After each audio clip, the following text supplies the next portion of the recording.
मेरा नाम परवीन है। मैं दिल्ली का रहने वाला हूँ। मैं आपको एक सच्ची कहानी बताने जा रहा हूँ जो आज से कई साल पहले हुआ था। जो कुछ मैं आपको बताने जा रहा हूँ ये सब मेरे एक अंकल के साथ हुआ था। तो कहानी ऐसी है कि अंकल की शादी के कुछ टाइम बाद उनकी वाइफ ने एक बेटे को जन्म दिया था, लेकिन बच्चे को जन्म देने के कुछ देर बाद ही उनकी मौत हो गई। अब बिना माँ के उस बच्चे की पूरी जिम्मेदारी अंकल और उनके मम्मी पापा के ऊपर आ गई थी। वो बच्चे का ध्यान रखने लगे, लेकिन कुछ ही दिनों बाद उनके घर में अजीब अजीब चीजें होने लगी। अंकल बताते हैं कि बहुत बार ऐसा होता कि रात में सोते समय जब वो अपने बच्चे को देखने जाते तो वो देखते कि उसका पालना अपने आप झूल रहा है, जैसे कोई बच्चे को झुला रहा हो। ये हर रात होने लगा था, लेकिन वो लोग इस बात पर ज्यादा ध्यान नहीं देते। धीरे धीरे वक्त बीतता चला गया। अंकल भी अपने काम की वजह से बहुत बिजी रहने लगे थे, जिसकी वजह से वो अपने छोटे बच्चे का ठीक से ध्यान नहीं रख पाते थे। उनके घर वालों का भी मानना था कि बच्चे को एक माँ की ज़रूरत है, तो उन्होंने अंकल से दूसरी शादी करने के लिए बोला और अंकल तैयार हो गए। और कुछ ही दिनों बाद अंकल की शादी हो गई। दूसरी वाइफ आने के बाद उनकी लाइफ पहले जैसी हो गई। वो दिन में ऑफिस जाते और उनकी वाइफ पीछे से उनके बेटे का ध्यान रखती। वक्त बीतता चला गया। इसी बीच उनकी दूसरी वाइफ ने भी एक बेटी को जन्म दिया। अब उस घर में 2 बच्चे हो गए थे। धीरे धीरे दोनों बच्चे बड़े होने लगे, लेकिन उनकी बेटी की तबीयत हमेशा खराब रहती थी। फिर जब उनकी बेटी 10-11 साल की हुई तो वो अक्सर बताती कि घर में उसको कोई साया दिखाई देता है। वो बताती कि सीढ़ियां चढ़ते हुए ऐसा लगता है कि उसको कोई देख रहा है, और रात में भी जब वो सोती तब भी वह साया उसके पास आके उसको डराता है।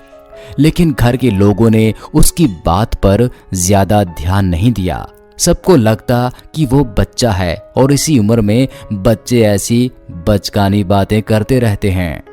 लेकिन धीरे धीरे उन सबको एहसास होने लगा कि उस घर में कुछ तो है। रात में अक्सर जब वो सोते तो उनके घर में किसी के कदमों की आवाज सुनाई देती। कदमों की ये आवाजें उसी कमरे के पास से आती थी जिसमें उनका बेटा सोया करता था। लेकिन फिर भी उनमें से किसी ने इन सब बातों पर ज्यादा ध्यान नहीं दिया और बस एक वहम समझकर टालते ही रहे।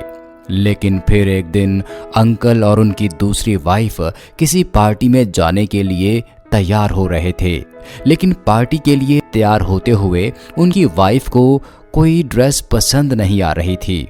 तो अंकल ने बोला कि उनकी पहली वाइफ के कुछ कपड़े बॉक्स में रखे हुए हैं और बिल्कुल नए हैं, तुम उनमें से कोई ड्रेस पहन सकती हो। फिर उनकी वाइफ ने बॉक्स खोला तो उसमें से एक ड्रेस उनको पसंद आ गई और वो उन्होंने पहन ली। ये वही ड्रेस थी जो उनकी पहली वाइफ ने अपनी शादी के टाइम पहनी थी। लेकिन उनके वो ड्रेस पहनते ही अंकल की बहन, जो कि दूसरे कमरे में थी, वो जोर जोर से रोने लगी। घर के बाकी लोग उसकी आवाज सुन के उसके कमरे में आ गए तो उन्होंने देखा कि वो अजीब अजीब सी हरकतें कर रही थी। उन्होंने उससे बात करने की कोशिश की तो वो सबको उठा उठा के फेंकने लगी। पता नहीं कहां से उसमें इतनी ताकत आ गई थी। 5 लोग मिलकर भी उसको काबू नहीं कर पा रहे थे।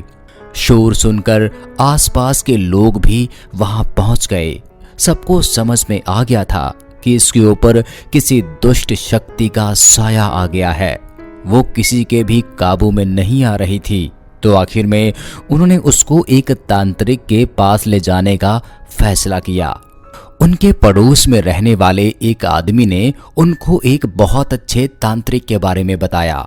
तो वो सब लोग मिलकर किसी तरह उसको कार में लेकर तांत्रिक के पास पहुंचे। तांत्रिक के यहाँ पहुंचे तो उसने उनकी बहन को अपने सामने बैठाया। फिर उसने कुछ मंत्र पढ़े और मंत्र पढ़ करके उसके चेहरे पर पानी के छींटे मारे।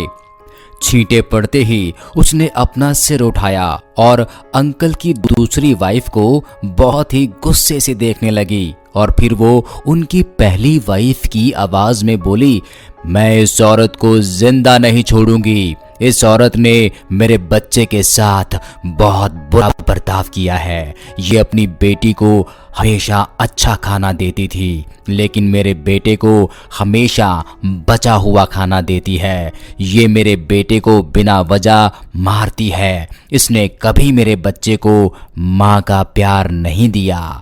इसकी हिम्मत कैसी हुई मेरे कपड़ों को हाथ लगाने की। अब मैं इसको जिंदा नहीं छोड़ूंगी, मैं इसकी जान ले लूंगी। उसकी बात सुन के अंकल की दूसरी वाइफ उससे माफी मांगने लगी। बोली, मुझे माफ कर दो, अब ऐसा कभी नहीं होगा। मैं कसम खाती हूँ, मैं तुम्हारे बच्चे को माँ का प्यार दूंगी। लेकिन वो आत्मा मानने को तैयार नहीं थी। वो उसकी जान लेने को अड़ी हुई थी। तांत्रिक ने भी उसको मनाने की बहुत कोशिश की। तांत्रिक ने कहा कि अगर तू नहीं जाएगी तो मैं तुझे खत्म कर दूंगा। बहुत मनाने के बाद आखिर में वो उसका शरीर छोड़ने को तैयार हो गई, लेकिन एक शर्त पर। उसने कहा कि मैं इसको छोड़ दूंगी, लेकिन बदले में मुझे 80 किलो मिठाई चाहिए। तांत्रिक उसकी बात मानने को तैयार हो गया, लेकिन उसने कहा कि हमें कैसे पता चलेगा कि तूने इसका शरीर छोड़ दिया है। तो वो बोली कि तुम सारी मिठाई एक शमशान में ले जाके रख देना। उसके बाद वहां एक काला कुत्ता आके वो मिठाई खाएगा। जब वो काला कुत्ता आएगा तो तुम समझ जाना कि मैंने इसको छोड़ दिया है। वो सब तैयार हो गए और 80 किलो मिठाई ले जाके उन्होंने शमशान के एक कोने में ले जाकर रख दी। और उनके मिठाई रखने के कुछ ही देर बाद न जाने कहां से 10-12 काले कुत्ते वहां आए और वो मिठाई खाने लगे। उनके मिठाई खाते ही उनकी बहन बेहोश होकर गिर पड़ी। वो पहले जैसी नॉर्मल हो गई थी। आज इस बात को बीते 20 साल हो चुके हैं। वो लोग बताते हैं कि आज भी उनके घर में उनको उस आत्मा की मौजूदगी का एहसास होता है।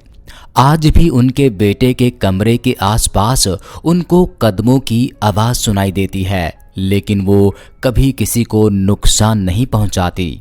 वो सिर्फ वहां अपने बेटे के लिए आती है, उसकी रक्षा करने के लिए।